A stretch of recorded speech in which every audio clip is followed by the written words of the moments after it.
네, 우리나라 최고의 감정평가 법인이죠. 하나감정평가법인의 박은정 이사님 모시고. 아, 하나감정평가법인이 최고의 감정평가법인이군요. 그럼요. 저는 박은정 이사님이 최고의 감정평가사인 줄 알았어요. 아니, 그러니까 그 최고 중에 최고 탑오브 그래? 탑이신 거죠. 네, 박은정 이사님 모시겠습니다. 어서 오십시오. 네, 어서 안녕하세요. 오세요. 네, 반갑습니다. 네.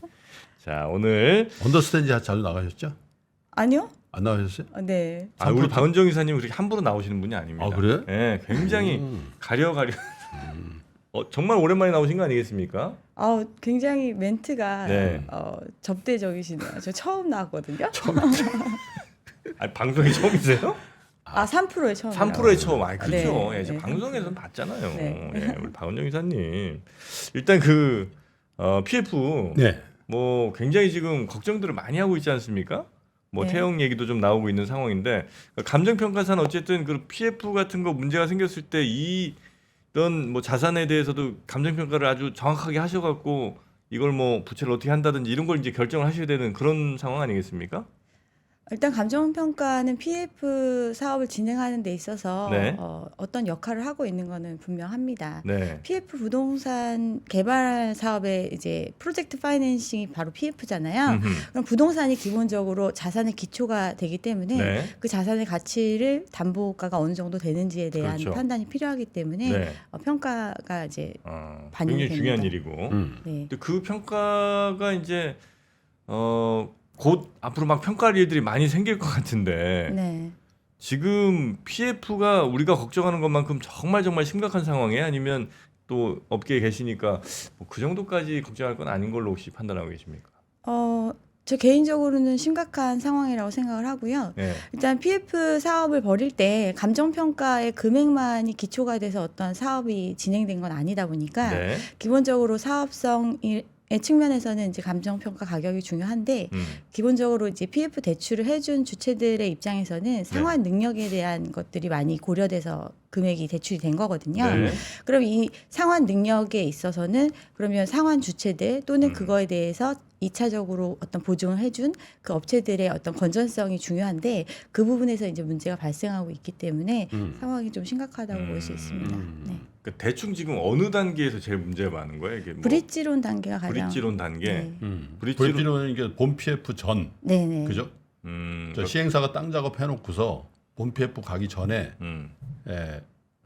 브릿지. 본 PF라는 게 이제 그 금융 그렇죠. 그러니까 은행권들이 이제 빌려주는 거고 네. 그 전에 브릿지론은 무슨 저 카드 회사나 뭐 아니 카드사. 거기도 아니에요? 어디가 빌려주는 그러니까 거예요? 브릿지론이라는 거가 자체가 네. 브릿지가 이제 다리 역할을 하는 네네네. 거잖아요. 그럼 최초에 이제 본피로 이어지기 전까지 단기적인 상황 동안 돈을 이제 빌려주는 형태가 브릿지론이에요. 네, 중간에. 굉장히 리스키한 거죠. 본 PF로 간다는 거는 사업이 어느 정도 확정이 돼가지고 이제 본격적인 사업이 진행되는 단계고 네. 그 전까지 어떤 초기의 토지 매입 자금이라든가 인허가 비용 그리고 어떤 사업에 들어가는 비용들을 고려해서 이제 이런 부분들에 대한 대출을 요하는데 네. 그러다 보니까 이제 1금융권에서는 안 브릿지론을 하죠. 거의 안 하고 네. 이제 2금융권에서 주로 증권사라든지 저축은행 이런 데들. 그렇죠. 증권사, 이제 증권사가 저축은행. 주관을 하죠. 시행사 쪽에서 의뢰를 받아서 어떤 이제 자금을 필요로 하는 시행사가 있으면 네. 그 시행사가 어떤 땅을 매입하기 전에 토지에 대한 매입 자금이 필요하잖아요. 네. 그럼 이제 그거에 대해서 증권사가 그러니까 주관을 해가지고 어떤 대주주를 모집하고 뭐 이런 것들을 하는데 증권사가 직접 투자하기도 합니다. 네, 그렇죠. 네. 그래서 음. PI로 하기도 하죠. 네. 네. 그러다 보니까 지금 현재 증권사의 PF 연체율이 17%가 넘어가고 있잖아요. 그러니까 일반적인 연체율 수준에서 굉장히 과도한 느낌이잖아요. 은행권은 뭐 2%도 그렇죠. 안 되는데 뭐 PF에 많이 참여했던 증권사 같은 경우는 이게 연체가 된다는 거는 사업주가 이자에 대한 부분을 감당하지 못하고 있음을 의미하고 이런 게 실질적으로는 내부적으로는 이연시켜주고 뭐 약간 연장해주고 이렇게 많이 후치이자 형태나 뭐 이런 식으로 좀 봐주고 있는데도 불구하고 연체가 쌓이고 있다라는 거는 네. 상황이 보여지는 수치보다 심각하다고 볼수 17% 있습니다. 나와요 지금. 네. 연체율이 증권. 그거보다 훨씬 높다는 얘기네. 증권사 같은 경우 17% 정도. 실질 연체율은. 네, 연체율이 17% 정도 되는데 이제 보통 이제 이 어떻게 보면 이제 거시경제 상황하고 굉장히 관련이 깊은데요. 이게 대출이다 보니까 금리에 굉장히 민감하고 사업 비용 중에 금융 비용이 차지하는 비중이 크잖아요.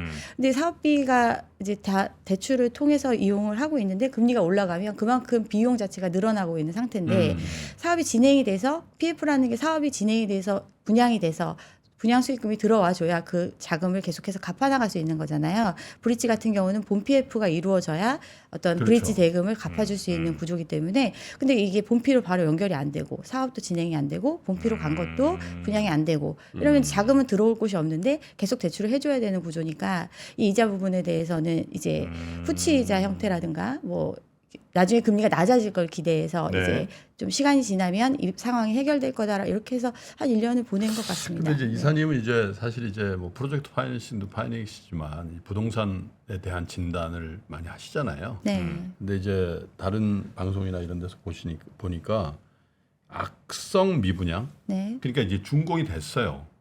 근데 입주가 안 되는 그런 현장들이 꽤 많다라고 이게 지금 걱정이다 이런 말씀 많이 하셨던 것 같아요. 악성 미분양이 문제가 되는 거는 이제 물건 우리가 아파트나 뭐 이제 부동산 같은 경우는 선분양을 많이 하잖아요. 아직 물건이 만들어지지 그렇죠. 않은 상태에서 분양을 해서 분양을 한다는 거는 네. 분양 대금을 그만큼 회수하고 있음을 의미를 하는데 그렇죠. 준공이 날 때까지 분양이 안 됐다라는 거는 그만큼 자금 압박이 있다라는 의미고 네. 어떤 시공사 건설사 입장에서도 자금을 이제 돌려받는 구조잖아요. 시행사가 사업을 그렇죠. 하면서 분양 대금을 받아서 일부를 받는데 나중에 이제 뭐 준공 나고 최종 분양이 완료됐을 때 나머지 대금을 받을 수 있는 구조 뭐 이런 식으로 나름 이제 이렇게 서로 이제 계약이 돼서 이렇게 진행이 되잖아요. 근데 이 부분이 막힌 거예요. 그러면 건설사 같은 경우는 자금 압박이 올 수밖에 없는 거죠. 악성 네. 미분양이 많아진다는 거는 자기들이 투여했던 대금을 회수하지 못함을 의미하고 그 유동성 경색을 가져올 수밖에 없는 그런 상황인 거죠. 그거 이제 건설사 부담이네요, 그죠?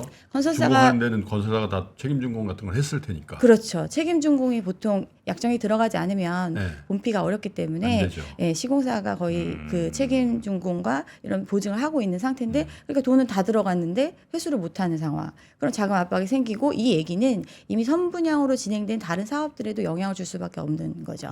그럼 이미 수분양자가 있는 사업장들 그리고 또 이제 그런 경우는 심한 경우는 이제 공사 중단 사태까지 올 수 있는 게 지금 이제 태형 사태가 벌어지면서 우려되고 있는 부분이죠. 근데 건설사들이 이제 위험해지는 경우는 아까 지금 말씀하신 책임 준공이라든지 뭐 이런 건설사 단위에서 보증을 쓰기 때문에 그런 거잖아요. 네. 준공을 보증하는 거죠. 이게 네. 돈이 안 들어와도 분양이 안 돼도 내가 준공까지 내가 간다.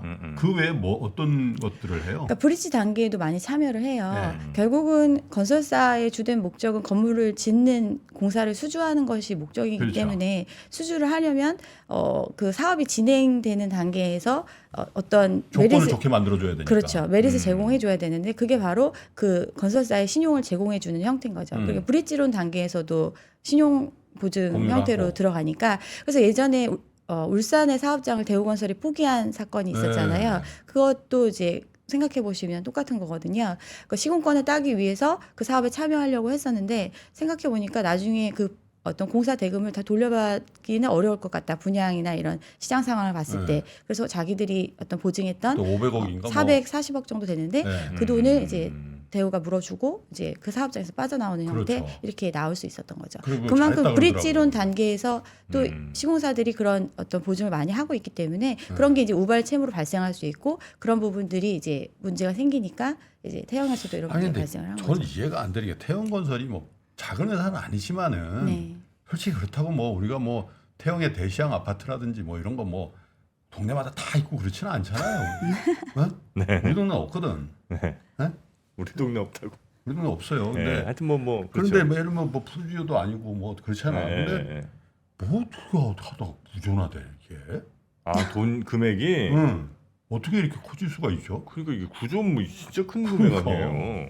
그러니까 지금 그만큼 이게 건설사들이 기본적으로 갖고 있는 관행이 그러니까 이렇게 하지 않으면 시공권을 획득하기가 어렵잖아요. 네. 그러다 보니까 사업을 공격적으로 많이 펼쳐놓은 곳 같은 아. 경우는 그만큼 많은 보증을 서고 있는 거고 그 부분들이 이제 이번에 이제 워크아웃에 들어간다고 하니까 이제 다들 서로 받겠다고 아니 이제 그 나오는 건설사들은 그냥 뭐 시공 능력 뭐 이런 것도 그냥 안 보고 그냥 계속 막 늘려나갈 수 있는 거예요, 그렇게? 아니죠. 이제 시공 능력도 필요하고 네. 또 어떻게 보면 이제 선호도 뭐 어떤 사업이냐에 따라서 좀 네. 다르지만 시행사와 관계가 있는 것들을 수주할 수도 있는 거고 음. 뭐 이제 조합원이 있는 어떤 재건축이나 재개발 사업을 수주할 수도 있는 거고 그런 부분들인데 결국은 시공 능력 부분에서 어떻게 보면 굉장히 높은 순위권을 차지하고 있는 회사도 이런 문제에 노출이 되어 있고 네. 또 지금 뭐 언급되진 않지만 다른 많은 건설사들도 똑같은 구조의 어떤 문제점을 안고는 있다라는 게 그러니까 거기들도 그럼 문제인 몇 조 거죠. 몇 조씩 돼요? 그런 그렇죠. 회사들도? 네. 아니 뭐 저 순위가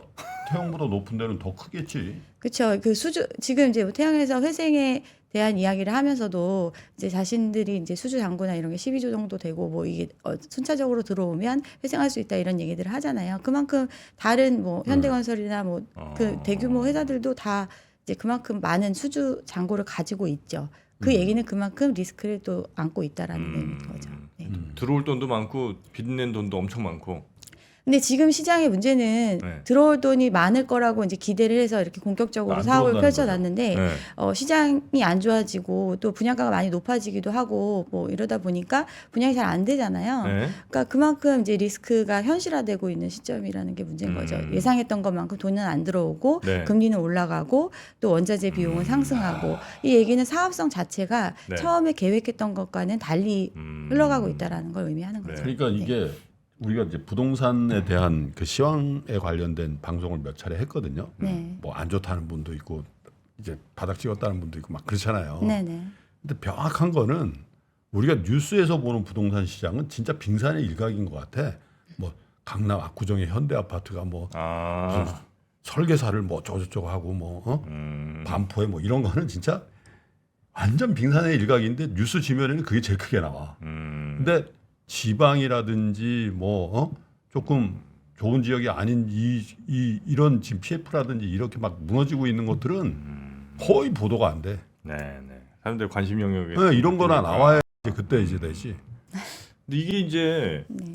제가 이제 걱정하는 거는 대충 언제쯤부터 이게 터지나. 그러니까 지금 이제 계속 목에 거의 이제 창고 같은 느낌은 이제 느낌적으로는 있거든요. 근데 예를 들어 뭐 갚아야 될 날짜가 뭐 곧 이제 뭐 날짜로 쭉 있을 거 아닙니까? 이게 이제 뭐 돌아오는 시점이 곧 도래한다든지 이게 언제쯤 혹시 계속해서 지금 만기가 도래하고 있는 거고요. 지금 제가, 현재? 예, 제가 이제 말씀드렸던 거는 네. 작년 한 해가 사실은 계속해서 이연시키는 한 해였다고 생각을 2년? 하시면 될 계속 것 같아요. 미뤘구나. 그러니까 지금 브릿지 론이라는 게 단기에 돈을 빌려주는 거라고 말씀을 드렸잖아요. 네. 그럼 어떤 사업이 진행된다라는 걸 믿고 대환이 되고 다시 연장이 되고 이런 식으로 계속 사업이 이어질 수 있게끔 지금 끌고 가고 있는 상태거든요. 금리 인하만을 기대하면서. 근데 시장에 어떻게 보면 유동성이 축소되는 시기이고 고금리의 상황이 상당 기간 지속될 수밖에 없는 그런 환경에서 이걸 그럼 계속 끌어가는 게 맞느냐에 대한 판단을 자체적으로 빨리 했어야 되는데 어떻게 보면 우리가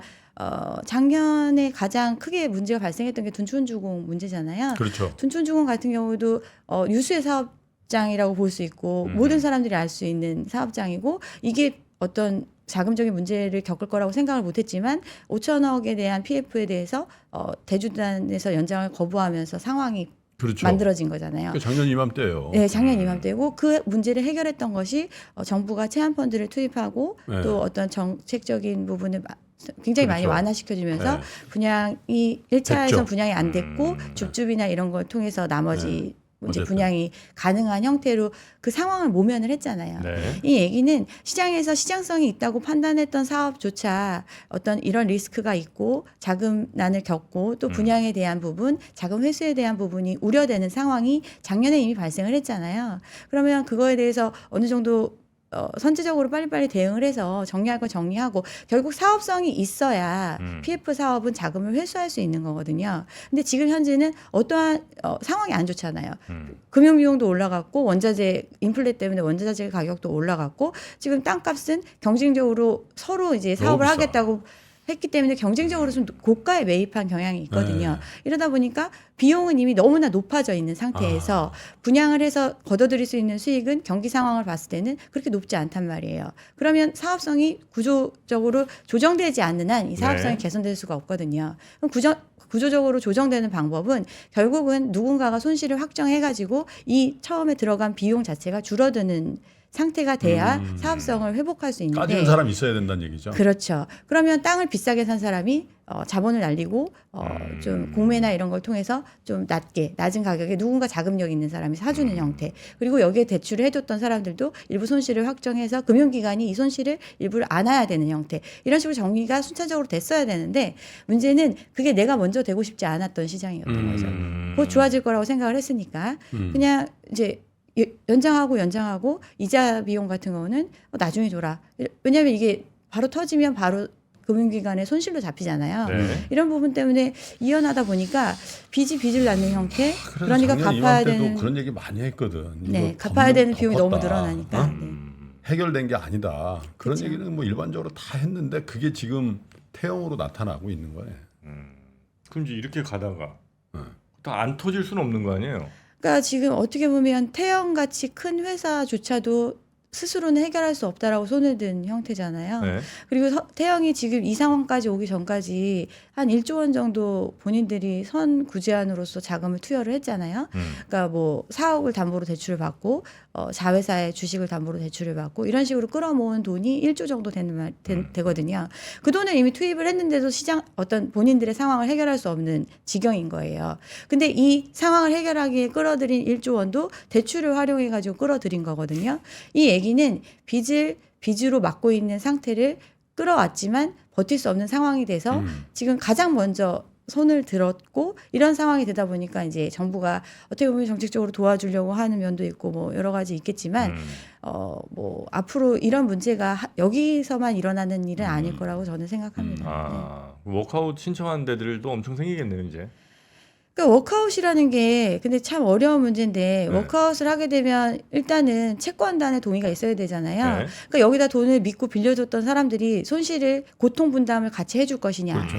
그리고 또 이 회생을 위해서는 그럼 추가적인 자금이 더 필요하잖아요. 자금을 더 투여해 줄 것인가. 이런 부분에 대해서 일단 의사결정을 해야 되는 거고 또 그렇게 하려면 당장 이 문제의 당사자가 얼마만큼 희생을 할 것인가. 그러니까 주주가 얼마만큼 많은 걸 사지를 털어 넣든 뭘 하든 어떤 모습을 보일 것인가. 대주주가. 그렇죠. 이런 부분들이 있고 그리고 그 회사 자체도 그러면 직원들이나 어떤 구조 조정을 통해서 임금 삭감이라든가 정리해고라든가 여러 가지 이런 부분들을 감당할 것인가. 이 모든 것이 맞아 떨어져야 워크아웃의 단계로 갈 수 있는 거고 그리고 워크아웃을 한다는 거는 나중에 어떤 이익이 계속 발생할 수 있다라는 믿음이 있어야 되는데 사실은 지금과 같은 어떤 부동산 시장 상황에서는 그 시장 상황이 굉장히 장기화될 수밖에 없는 거거든요.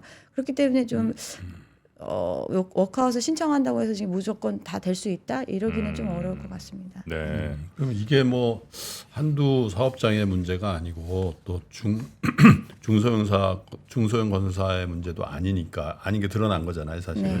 그러면 이제 주택 시장은 상당 기간 좀 얼어붙을 수밖에 없겠네요. 그렇죠. 일단은 사실은 이제 주택 시장이 이렇게 화랑을 겪을 수 있었던 이유가 내가 네. 갖고 있는 재산과 그리고 어떤 대출을 최대한 끌어들여서 이 집을 사게 되면 나중에 큰 이익을 볼 수 있을 거다라는 기대감이 컸었잖아요. 그런 시장이었고 실질적으로 장기간 상승장을 겪었기 때문에 사람들이 그런 믿음이 공고했었는데 지금은 이제 그런 믿음을 가지고 최근 몇 년간 분양됐던 물건들을 안고 있는 사람들이 많은데 그 분양 물건들이 실제로 건설사의 위기로 내가 실제 집으로 돌려받지 못하는 상황이 올 수도 있고 지금 이런 위기 상황이거든요. 그러니까 수년간의 공급이 굉장히 많이 됐어요. 공급이 많이 됐다는 거는 그만큼 선분양이기 때문에 아직 집이 그러니까 지어지고 있는 상태에 지려고 하는 물건들을 분양받은 상태거든요. 이런 사람들이 이제 문제를 겪게 되고 또 이미 기축이나 연끌해서 최고점에 샀다가 이자가 감당이 안 돼서 지금 그 물량을 소화하지 못하고 버티고 있는, 그러니까 경매나 이런 걸로 지금 넘어오고 있는 물량도 많다 보니까 경매 물건 많이 늘더라고요. 네, 그러다 보니까 시장 상황이 단기간에 그렇게 회복되기는 좀 어려울 거라고 생각합니다. 결국은 자기 자본만으로 집을 사는 게 아니라 대출을 활용해서 집을 사야 되는데 가게들이 대출을 받을 수 있는 환경 자체가 많이 바뀌었거든요. 예전에는 저금리의 어떤 소득에 대한 부분도 그다지 고려되지 않고 대출을 받았다면 네. 지금 이제 내 집을 사줄 사람들은 DSR을 적용을 받게 되고 또 스트레스 DSR도 이번에 도입이 되잖아요. 더 까다로운 조건으로 어떻게 보면 더 많은 돈을 대출받기는 현실적으로 어려운 상태거든요. 금리도 비싸고 네. 그러다 보니까 거래도 소강 상태로 가고 거래가 안 되면 그만큼 이제 가격도 내려갈 수밖에 없고 이런 걸 생각하면 저는 좀 부정적으로 봅니다. 네. 그래서 부정적이라는 거는 좀 더 집값이 하락할 가능성이 있다는 거죠. 계속 양극화되겠군요. 보니까 사이트가 좋은 데들은 뭐 그래도 좀 버티고 있는 것 같은데. 그런데 지금 어떻게 보면 우리가 유동성을 많이 풀어적인 시장이었고 그게 어떻게 보면 일반적이지 않은 형태로 풀렸잖아요. 네. 코로나라는 초유의 사태를 겪으면서 굉장히 많은 유동성이 풀리면서 또 한 번 점프를 했던 가격이다 보니까 물건 중에 당연히 말씀하신 것처럼 부동산은 입지이기 때문에 어떤 지역적으로나 우량한 곳이 있고 또 상대적으로 저평가된 곳이 있고 이런 것들이 있었지만 지금 현재의 시장 상황은 대부분의 지역이 다 지금 좀 고평가되어 있는 상태다 보니까 뭐 어떤 건 이제 더 안 떨어질 거다 이렇게 판단하기는 좀 어려울 것 하기야 뭐 같습니다. 30평에서 50억이 뭐야. 그러면 그 하락폭도 꽤 클 가능성이 높다고 보세요? 우리가 22년도의 상황을 생각을 해보면 돼요. 네. 이제 21년에 굉장히 영끌 열풍이 불면서 가격이 많이 상승을 많이 했고 상승했죠.